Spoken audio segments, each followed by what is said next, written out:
Hello guys, I am Jitendra Kumar. Global education centre की online classes में आपका बहुत बहुत स्वागत है। आज हम स्टेट और सीटेट के लिए बहुत ही इंपॉर्टेंट टॉपिक पे बात करने वाले हैं।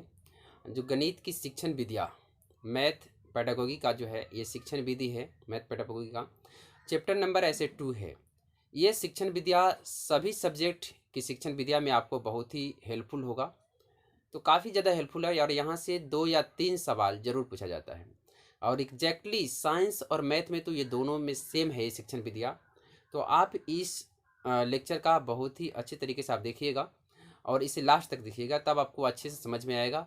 इससे पहले मैंने आपको 2 लेक्चर दिया है और 4 विधियाँ हो चुका है। आज हम पढ़ेंगे 5वां विधि। 5वां विधि में आपका है अन्वेषण, या इसी को बोलते हैं खोज या अनुसंधान या ह्यूरिस्टिक विधि बोलते हैं। आप इसका जो खोजकर्ता है वो आर्मस्ट्रॉन्ग है। आप ऐसे भी याद रख सकते हैं कि आर्म स्ट्रॉन्ग यानी कि जिसकी भुजा में दम होगा वही तो खोज करेगा, वही तो अनुसंधान करेगा। तो अनुसंधान विधि या खोज विधि किसने दिया है, अगर ये आपसे पूछता है तो आपका होगा arm strong. Professor arm strong ने आपका जो है इसका ये ह्यूरिस्टिक शब्द से इसका लिंक किया है। तो ह्यूरिस्टिक शब्द का मतलब होता है, ह्यूरिस्टिक का ये ग्रीक वर्ड है और ग्रीक वर्ड इसका मतलब है खोज करना। यानी कि बच्चे खुद खोज करता है इस विधि में। टीचर का काम सिर्फ इतना होता है कि जैसे सवाल दे दिया और सवाल देने के बाद उसको कुछ नहीं बताया जाए और बच्चों को बाध्य किया जाए कि आप खुद ही इस सवाल को सोल्व करें, चाहे जैसे भी करना है। बच्चा मान लीजिए कुछ 100 बच्चे हैं तो 100 बच्चे में कुछ न कुछ कम से कम 10 बच्चा तो करेगा।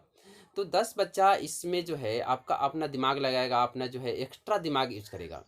उसके बाद तो टीचर बता ही देता है, आप भी जानते हैं। लेकिन इसमें इस विधि से बहुत ज़्यादा फायदा है।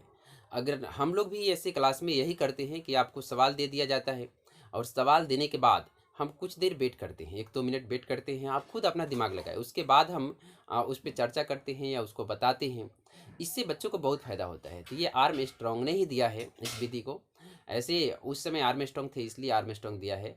अभी तो सब यही यूज करते हैं, लगभग इसी तरह करते हैं कि आपको क्लास में दे दिया जाता है सवाल और सवाल देने के बाद कुछ नहीं बोला जाए, आपको सिर्फ बोला जाए कि सोल्व कीजिए आप, तो आप सोल्व कर सकते हैं। इस विधि में आप देख सकते हैं कि टीचर का ज़्यादा रोल नहीं है, आपका ज़्यादातर बच्चों का रोल है। बच्चा जो है इसमें जो है सक्रिय होता है। टीचर एक निष्क्रिय की भांति काम करता है, बाद में अपना जो है बता देता है, बाद में सक्रिय हो जाता है, लेकिन शुरू में नहीं बताते।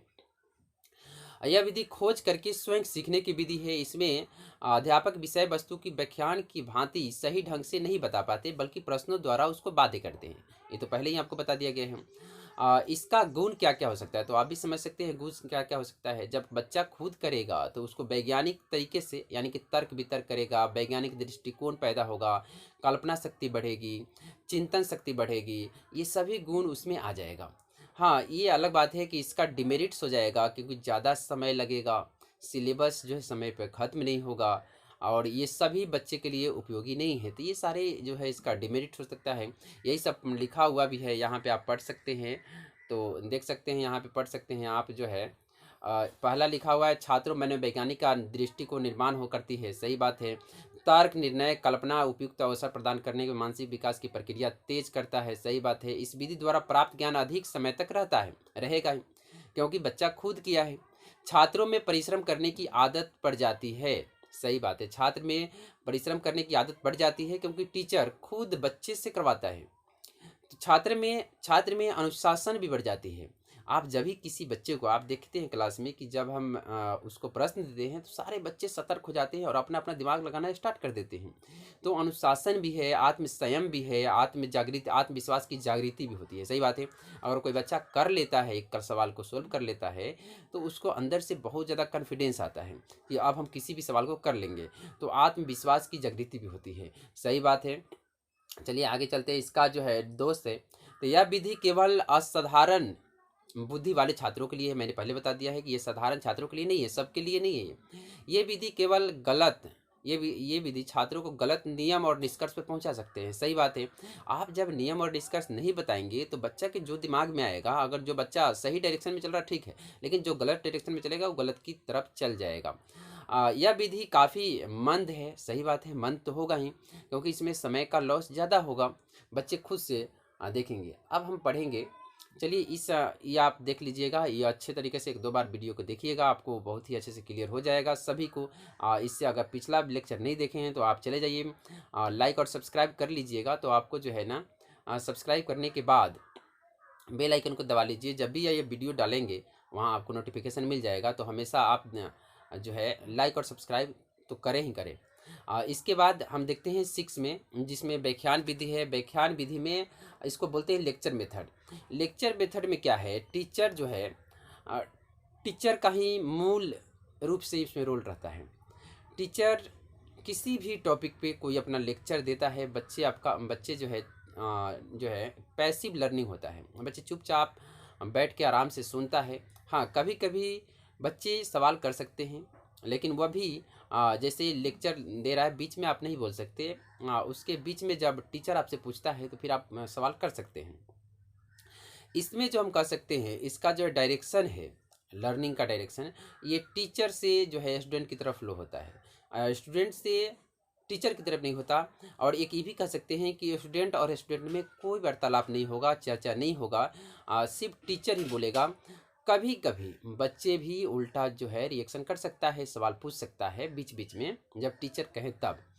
तो ज़्यादातर भूमिका जो है इसमें जो है टीचर का ही रहता है।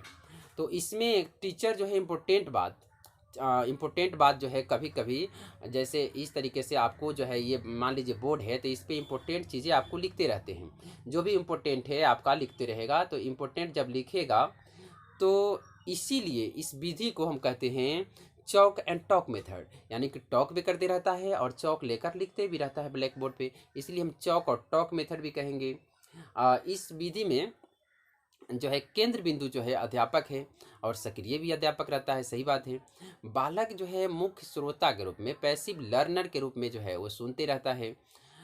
विचार का प्रवाह अभी मैंने बताया है कि अध्यापक से छात्र की ओर एक ही ओर होता है। इसमें कभी कभी बच्चे पूछते हैं, अन्यथा हमेशा टीचर ही आपको बताते रहता है। इसका गुण आप समझ ही सकते हैं क्या क्या होगा। उच्च कक्षा के लिए ज़्यादा उपयोगी होगा क्योंकि बच्चे इतना ध्यान से नहीं सुन पाते, वो ज़्यादा एक्टिव होता है उसका दिमाग, इसलिए सुन नहीं पाता।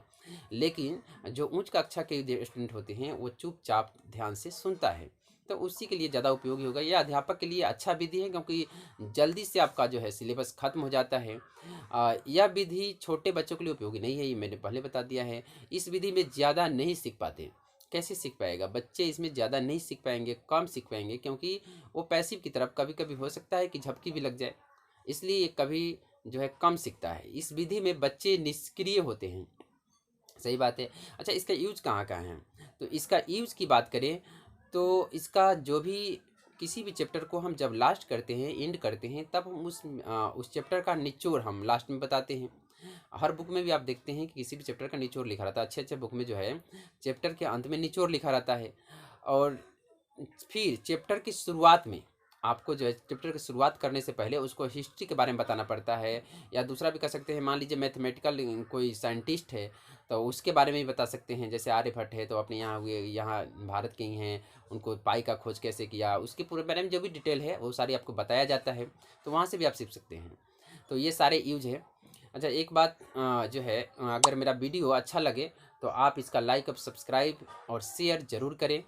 और इसका पीडीएफ का जो है, पीडीएफ के लिए आपको मोबाइल नंबर मेरे व्हाट्सएप नंबर में आप जो है व्हाट्सएप कर सकते हैं। पीडीएफ के लिए आपको पीडीएफ चला जाएगा, इसका पीडीएफ मैं भेज दूंगा। तो आप जो है मेरा नंबर ले सकते हैं, मेरा नंबर है 8740861724। और अगर वीडियो आपको जो है काफ़ी ज़्यादा से ज़्यादा शेयर कीजिए, जो भी स्टेट और सीटेट का घर बैठे जो है जो पढ़ना चाहता है उसको ज़्यादा फायदा हो जाएगा। और इसमें अभी जो है, अभी तो सब घर पे ही बैठा है, इसलिए ज़्यादातर लोग ऑनलाइन ही क्लासेस करना चाहता है। ऑफलाइन तो जो है अभी तो कहीं चल नहीं रहा, अभी तो कोरोना वायरस के चलते बंद है।